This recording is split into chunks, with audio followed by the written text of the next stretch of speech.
Laga dite nya kanyedi. Desam amma dai kala masu su.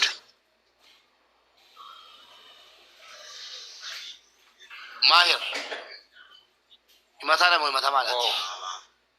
Himata mu mata malati. Gifata. Dhaggeeffataan barbaadu an dhiifamaa wajjin boona nama galchiinsiin jeera nama natti hin galchin Ayyee galatoomi mubee.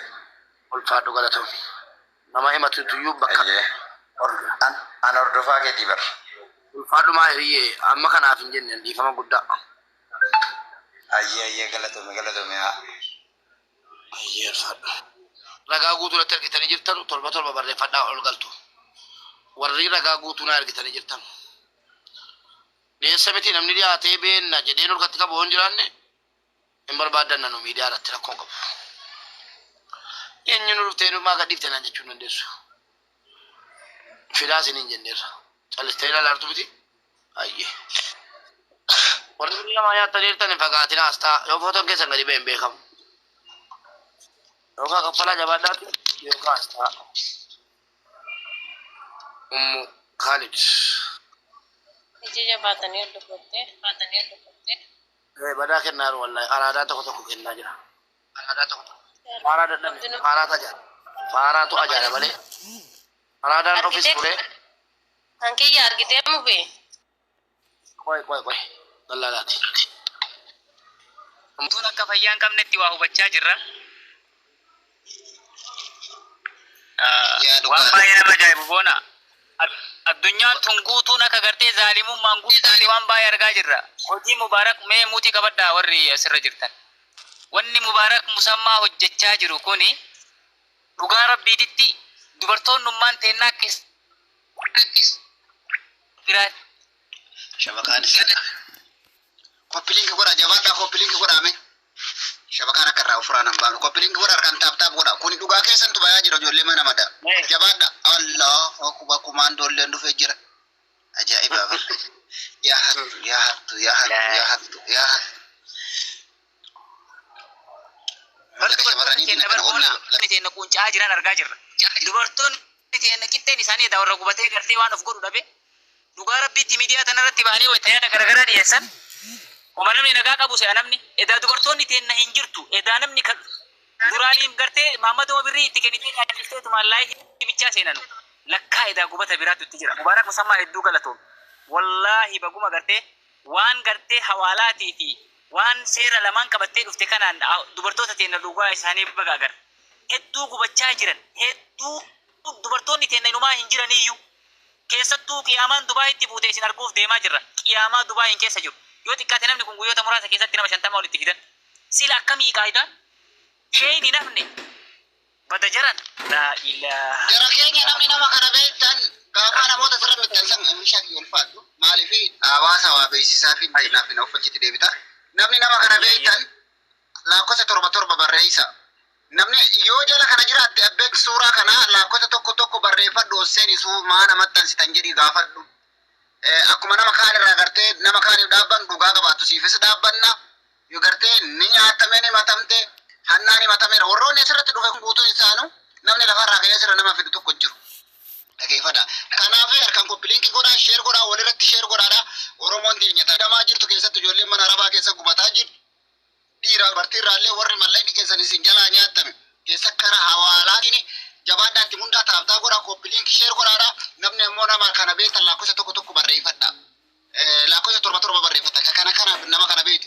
Ati ammoo abbaan suuraa kanaa jala kana yoo jiraatte lakkoofsa takka barreeffattee ol baate jechuudha. Dafa dhiyaataa jira jechuun galgalaan gad dhiyaataa jira. Kana bichaa miti hedduutu jira kun olaan. Akkanatti lummee baasee kan amma kana waa saamedhanii meelaan rabbiin sodaadhu. Kan inni akkana coraa ittiin baasee fi golgaa ittiin baasee garteetiin akka nama mana galgalaa kana boonna ta'eetitti mallaqa shamarraniitiin akkana garaa afuufee jechuun subhaanallah. Sheer godhaa namni nama kana beektanii warroota Mubaarak maxxansaa jiru warri beektan nam beekaa jedhu irraallee waa qabaattu natu waarraa qaba jedhu. Kan kee qofa kan nama san qofaadhaa miti. Kan himatamu namni kabiraallee yoo irraa qabaatte xiyyaallee waan akkanaati jedhi ol bahi. Kunoo kanallee ilaala. Kan amma suuraan itti marame kana jechuudha. Hayattu. Hattuun tun gaafa waa nyaattu adda isin maan nyaachuuf gaafa deemtu bifa gartee nama gartee oromummaa adda qulqulluu fakkaatteen bifa ammoo gartee sheeka fakkaatteen bifa gartee areeda filatteen bifuma kanaan nama nyaatti. subhanallah. Kopiliinki godhaa hundi keessanuu wanti godhaa kopiliinki godhaa. Nakiyyaan kun jechuudha barkanaa odoo dhabanii nyaatanii waan qabu wallaahi laaziin gisee san harmeetii ya dhukkube sa'aatii ammaa kana naa dabarsi jedhe ishinaan jedhe biroo kufirraa na godhe jechuudha ka duraanuu dabarsaa ture. Ilaala Oromoo. Ilaala Oromoo.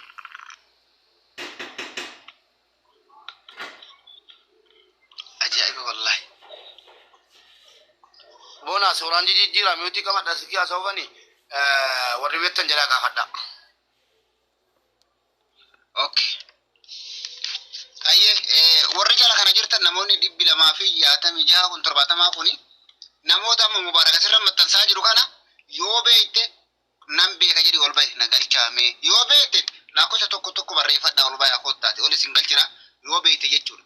Atillee kan namichi jala kana jiraattu yoo suuraan kan kee ta'eeti ubbeete kootu 7 barreeffadhu ka sheeka kana beektullee maqaa sheeka jechuudha kan mallaqa namaa nyaatu namni nama kanallee beektu maqaa isaan ittiin himatanii dhufan maqaa hannummaati gartee ijoollee irraa mallaqa tuutuudhaan dafqa namaa dhuguutiin himatamanii gara kanaa dhufan dafa walirra sheer godhaa namni beektan lakkoofsa 7 barreeffadha koottaa ol baya ajab meeqa midhaabata rabbi sodaadhu meelaan.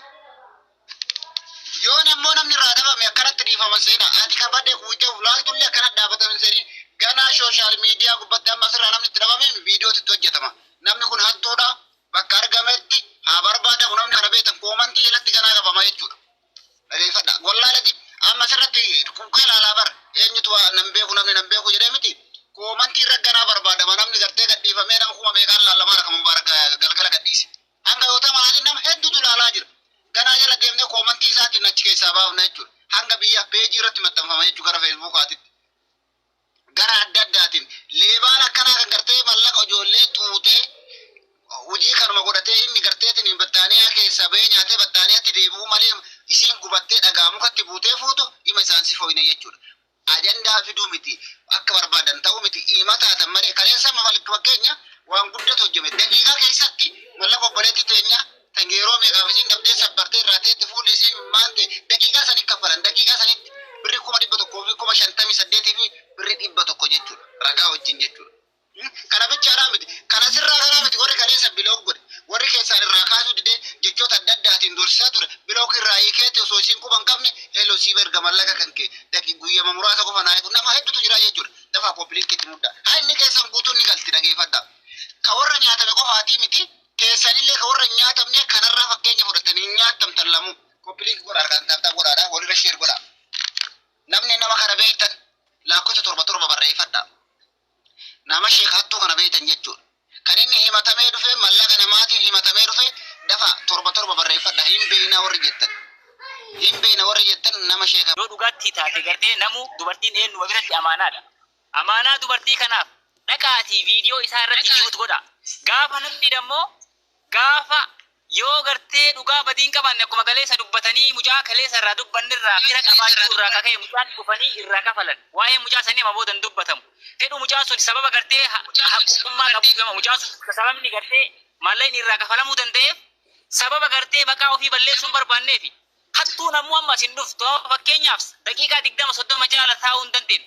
Yoo hattuu ta'e asin dhufu. Yoo ammoo gartee tasa maallaqni isaa kun harkatti hafee haalli mijaa'uu fi dhabe dafee fiigee dhufee jara naganna buusaa hodhaa birrii teessan nama jedhu wani nu barbaadu. Ka ammoo gartee homaa nan godhan jedhee waan saame quba afaan kaatee isaa kana taa'ee nu laalu hanga dhumaa irratti deemamaa jira tarkaanfiin ilaa haga akkaawuntiin isaa irratti gubamuu irra gaha akkanaan hin dhiifamu. Yoo guyyoota kennameef keessatti sagantaa guyyaa isaaf qabanii yaamicha isaaf godhan keessatti kan dhufne taate osoo argu yoo jal'ise tarkaanfii akkaawuntii isaa naannoo inni jiru san irratti irra gubachuu fi kasaaraan biraa keessa irratti dhufu irratti hojjetama kanallee garaa qophii isin haa beeku jechuu barbaadeetti ulfaadha. Yaa galatu. Hawaasa keenya namicha kana beektan lakkoofsa 7 barreeffadha ni beekaa warri jettan. Ammallee jala kana jiraattillee lakkoofsa 1 barreeffadhu kottu ol bahi. Himatamtee jirta mallaqa namaa nyaatteedhaan nama mallaqa namaatu sirra bahe jedhanii kottu ol bahi. Yoo gartee badeenillee ilaalaa jiraatte yoo garteetiin sirrattillee sheer gochaa jiraatan kanatti himatamtee mallaqa namaa nyaachuudhaan nama goyoomsite humna qaba jettee tiyya humna qaba maan na gooti jechuudhaani. Kanaafuu warri jala kana jirtan nama kana namni beektan linki itti godha. Copy linki godhame kuma lama haa guutu. Copy linki godha. Ammas kana bichaadhaan miti hattuun tartiibaan jirti waan taateef amma bichaadhaan miti kan irraa dubbatamu hanga dhugaan nama kanaa baatutti. Yoo ammas irratti itti yaafannee dhabne viidiyoon irratti dalagamaa amma galgala nama sadii irratti dalagamee jira. Hawaasni keenya wal jalaa fuudhee bakka adda addaatiin gaa achirraa fuudhamee peejii irra maxxanfama. Haga haadni muciyyoo ijoollee nyaatamte kanaa galuutitti wal jalaa fuun hin taatu. Akka duraanii sadii miti fakkeenya duraanii asirra barbaannee yoo dhabne dhiisuu fa'aa dandeenya. Amma akkasiidhaa miti hanga viidiyoo hojjetamee tiktookii gubbaa baafamee irraan gara feesbuukaatti darbamee peejiiwwan adda addaa irra maxxanfamee hanga inni isaatti barbaadamu gaamaa jechuudha. Dhugaa rabbi wal jalaa fuun hin jiru. Kanaaf koppiliinki godhaa jabaadha. Jabaadha koppiliinki godhaa. Mube bira ifa tubade ifa na debo dafa ko bring kura dafa orgasti ke sertani sorre ala jirtani le amma sana mi chakana namni be itan la ko torba barre fadda khabirati sini du fajira bona ki asila ani kajedu bona kila ko Dubai kana sila Dubai kana amma kunile Dubai na fakati Dubai mi amma wori naman kunile Dubai kutuni sabale Dubai namni kana le be itan la ko torba barre fadda kila ida kuno ka onni bana ittimara me jiru kana ijoolleen Dubai dalagattee tumaa jiraatti seenaa malee daadhii guma dubartoota duudanii jiraachaa jirtan maqaa ofiin balleessinaa warri Dubai jirtan dafa hattu kan of keessaa baasaatti hawaalaa qulqulluu namoota hedduu simbeeyna warra hawaalaa warjinaala dalagachaa jirtan maqaa ofiin balleessinaati hattuu akkanaa kan of keessaa baasa sababa hattuu kanaatiin isinillee hawaalaan keessan isinirratti dhaabbataa jira hojii ofirratti dhaabaa jirtan waan ta'eef warri hannaan beekame kan inni of keessaa baastanitti warri hawaalaa dhugaan dalagattanillee akka gartee hattuutti beekamaa jirtu jecha sababa kanaaf hattuu akkanaa kana hin callisinaa namni jala kana jirtan nama kana wallaaltanii itti sheer godhaa ittuu bilbila abboo isaatti lamtee jirtaati waan fuute deebisi yookiin dhufiiti iqbaanyi jedhii jedhaani argaa jira bara moota laakiin dhugaa gartee kun bira qabaa jecha walakkaa jaala sira ta'uu qabu suuraan isaa maaliif yoo hakkan ta'in yoo tasatti malee kun harkaati namni kun akka tasaa rakkatu danda'a jara keenya na ofolchaati waan akkanaati jedha akkuma mucaa kaleessaa dhufe yoo ammoo maallaqa ofii kana gartee nama gartee dubartoonni hojii dhuguu barate ta'e hin dhufu namni ammoo sadii sun jiru tarkaanfiin hanga akkaawuntii isaatii fi haga iqaamaa isaa irratti kaansilishinii godhutti deemama. Qalbiin seenaa akkanaan qabatee gadi baane Dr. Mubaarak Musammaa dhugaarra dhaabbatee irratti hojjechuuf qabee kanallee garaa isin haa buutu. Sagalee bichaa asirratti ta'anii guyyama lama sadii guyyama takka lama bichaa wajjin nu dhiisti jettanii yaadina warri takka maqaan keessanii fi suuraan keessan asirra bahe hanga dhumaa isin wajjin tarkaanfiin deemama. Kan akkasii garaan qurxii isin haa beeku.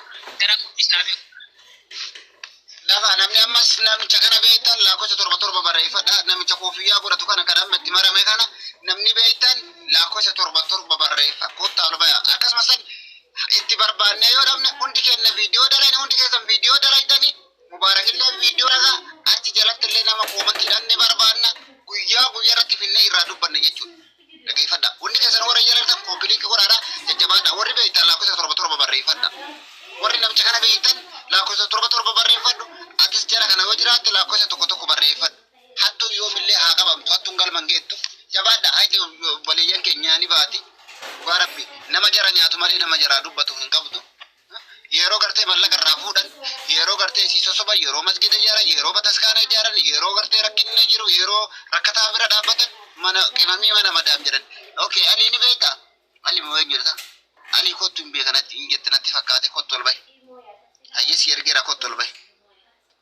Kottu ol bahe yoo isa kana kabeetu isaan kana yoo beekte koofiyyaa godhatanii nama haqa abbaa gadaa fakkaatanii ka dhaabbatan kana hayti namaa irratti daraarte kottu ol bahe naa dubbatu. Dafa ammallee warri beektan lakkoofsa torba barreeffadha.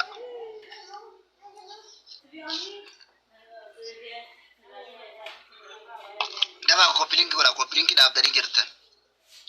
Shabakaan taabaa namee koppiliinki godha taabtaafis godha harkaa. Ali.